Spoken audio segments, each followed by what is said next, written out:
వివిధ రాజకీయ పార్టీల ప్రజాప్రతినిధులకు ఎన్నికలు వచ్చినప్పుడే ఎన్నికల గురించి మాట్లాడదాం. ఇప్పుడు అభివృద్ధి చేసుకుందాం. సహకరించడానికి నేను సిద్ధంగా ఉన్నా. నిధులు అనుమతులు ఇవ్వడానికి మా ప్రభుత్వం సిద్ధంగా ఉన్నది.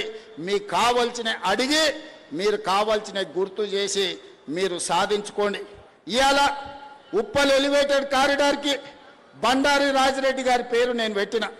బండారి లక్ష్మారెడ్డి గారు ఈరోజు బీఆర్ఎస్లో ఎమ్మెల్యే ఉన్నాడు. నిజంగానే రాజకీయాలను దృష్టిలో పెట్టుకుంటే బండారి రాజిరెడ్డి అన్న పేరు నేను అక్కడ పెట్టుండేవాడినా. మీరు ఒక్కసారి ఆలోచన చేయండి.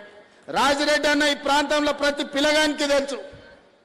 మున్సిపల్ చైర్మన్గా, ఎమ్మెల్యేగా, టీటీడీ బోర్డు మెంబర్గా ఎవరు ఇంటికి వచ్చినా కూర్చోబెట్టి పనిచేసి, బిడ్డ ఈ పన్ను చేసుకోలేదనుంటే ఏం చేస్తాను, అన్ని కాలనీలు తిరిగి కాలనీ అసోసియేషన్లతో రాజిరెడ్డి అన్నకు అనుబంధం ఉంది.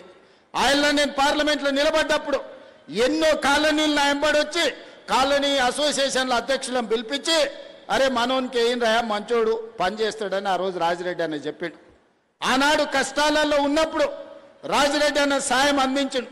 రాజిరెడ్డి అన్న ఈ ప్రాంత ప్రజలకు 40-50 ఏళ్ళు సేవలు అందించండు. ఇవాళ ఉప్పల్ ఎలివేటెడ్ కారిడార్కి రాజిరెడ్డి అన్న పేరు పెట్టుడు న్యాయమా కాదా మీరు ఒక్కసారి ఆలోచన చేయండి. నేను ఇవాళ ఈ పేరు పెట్టడమే కాదు, ఎలివేట్ కారిడార్కు ఎవరు ఏడ్చినా ఎవరు బాధపడ్డా ఆడ చౌరస్తల రాజిరెడ్డి గారి విగ్రహాన్ని కూడా పెడతాం. దానికి సంబంధించిన ఏర్పాట్లు కూడా చేసుకోండి అని నేను చెప్పదలుచుకున్నా.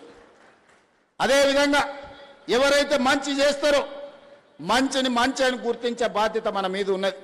ఎన్నికలు వచ్చినప్పుడు రాజకీయాలు ఎట్లుండాలనో రాజకీయాలు అట్లా చేద్దాం.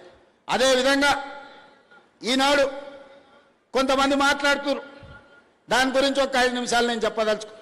ఇది రాజకీయ వేదిక కాదు, కానీ నేను గుర్తు చేయదలుచుకున్న మిత్రులందరికీ, ఇవాళ గుజరాత్లో అహ్మదాబాద్లో సబర్మతి రివర్ ఫ్రంట్ కట్టుకుంటారు. ఇవాళ ఢిల్లీలో యమునా నది రివర్ ఫ్రంట్ను అభివృద్ధి చేసుకుంటారు. ఇవాళ ఉత్తరప్రదేశ్లో గంగా నది రివర్ ఫ్రంట్ను మీరు అభివృద్ధి చేసుకుంటారు. మీరు ఇక్కడికి వచ్చి సబర్మతి రివర్ ఫ్రంట్ చూద్దారని మా గుజరాత్లో మా మోడీ గారు ఎంత గొప్పగా చేసిండో అని. అయ్యా మాకేం అభ్యంతరం లేదు, మోడీ గారు సబర్మతి రివర్ ఫ్రంట్ చేయొచ్చు, ఢిల్లీ ప్రభుత్వం యమునా రివర్ ఫ్రంట్ చేయొచ్చు, యోగి ఆదిత్యనాథ్ దాస్ మీకు గంగా నది చేయొచ్చు. సంతోషం, మీరు బాగా చేసుకున్నారు. మరి మేము మూసీ నది ప్రక్షాళన చేసుకోవద్దా అని నేను అడుగుతున్నా. ఇవాళ అడ్డం పడుతున్న వాళ్ళని. ఇవాళ ఈ మూసీ రివర్ డెవలప్మెంట్ ఫ్రంట్ ద్వారా గండిపేట నుంచి గౌరెల్లి వరకు 55 కిలోమీటర్లు ఈరోజు అంతర్జాతీయ స్థాయిలో మనం అభివృద్ధి చేసుకుంటే ఆర్థికంగా నగరం టూరిజంలో అభివృద్ధి పదం వైపు నడుస్తుంది. యువతకు ఉద్యోగ ఉపాధి అవకాశాలు వస్తాయి. మీరు కూడా ఉప్పల్ మూసీ పక్కన ఉన్నామంటే ఒక రివర్ ఫ్రంట్, న్యూయార్క్ న్యూజెర్సీ మధ్యలో హడ్సన్ రివర్ ఫ్రంట్ దగ్గర ఒక్కొక్క అపార్ట్మెంట్ 100 కోట్ల విలువ ఉన్నది. ఇవాళ మురికున్నందుకే ఈ భూమిలో విలువ లేదు కదా, ఇవాళ మురికున్నందుకే ఇక్కడ ప్రజలు నివసిస్తలేరు కదా. ఇవాళ ఈ మురికి నల్గొండ జిల్లా ప్రజలకు ఈరోజు కాలుష్యమై కాటేస్తుంటే నల్గొండ ప్రజల పట్ల కనికరం చూపించాల్సిన బాధ్యత ఈ ప్రభుత్వానికి లేదా? నల్గొండ జిల్లాలో ఆలేరు భువనగిరి ఆ ప్రాంతానికి వెళ్తే కొత్తగా పెళ్లిళ్ళైన ఆడపిల్లల్ని మగపిల్లల్ని ఊరు నుంచి పట్టణానికి పంపిస్తారు. ఇక్కడ ఉంటే ప్రెగ్నెన్సీ ప్రాబ్లం ఉన్నది, కలుషితమైన నీళ్లు తాగినా ఇక్కడ పండించిన పంట తిన్నా కడుపు కోతకు గురవుతారని చెప్పి ఈరోజు అక్కడ ఉండే తల్లులు తమ బిడ్డల్ని పట్నం పంపిస్తారు. అంత దుర్భరమైన పరిస్థితి. ఒకవైపు నల్గొండలో ఫ్లోరైడ్ ప్రాబ్లం, రెండో వైపు మూసి కాలుష్యం, చచ్చిన శవాల కలేబరాలు ఈరోజు నల్గొండ జిల్లా కొట్టుకొస్తుంటే ఆ ప్రాంతంలో ఉన్న ప్రజలు మూసి ప్రక్షాళన చేయమని నన్ను తీసుకెళ్లి పాదయాత్ర చేస్తే నేను చూసి వచ్చిన. నేను ఇవాళ మిత్రులారా, మనం ఎందుకు మూసీ నది ప్రక్షాళన చేసుకోవద్దు?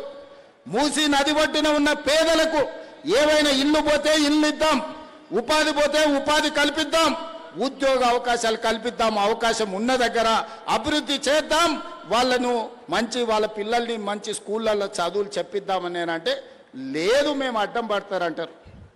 ఇవాళ కేంద్ర మంత్రిగా ఉన్న పెద్ద మనిషి ఇవాళ పెద్ద పెద్ద మాటలు మాట్లాడుతున్నావు.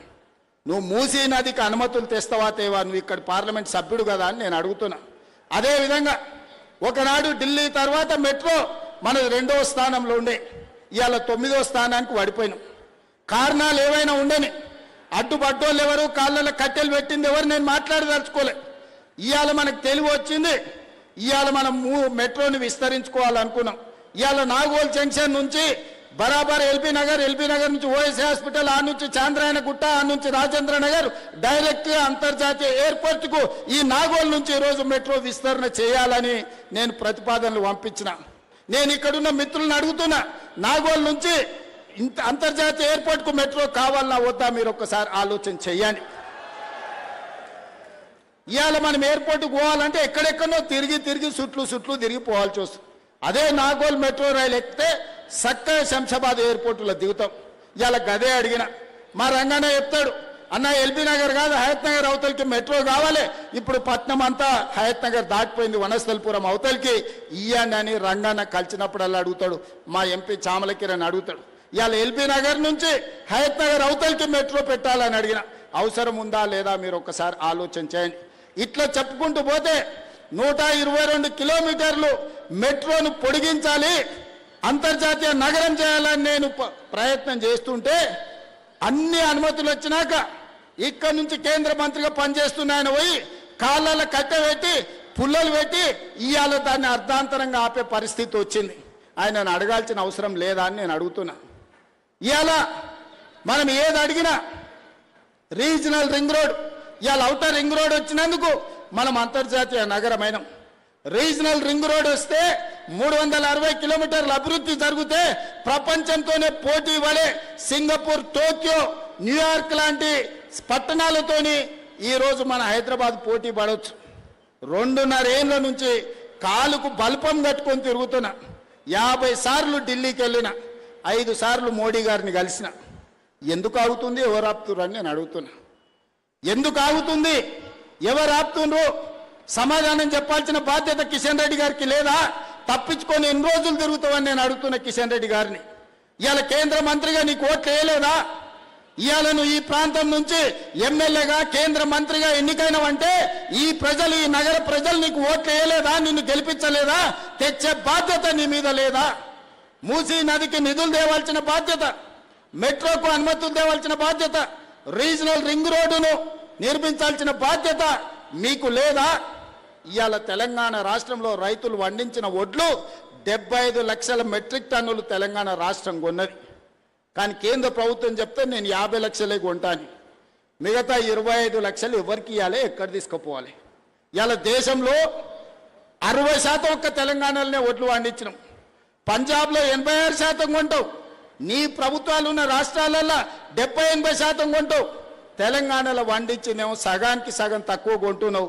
ఈ బాధ్యత కిషన్ రెడ్డి గారికి లేదా? ఇవాళ ఆయన అంటుండు నన్ను ఎవ్వరు ఏం చేయలేరని. అయ్యా, ఈ ప్రజలతో పెట్టుకున్నాడు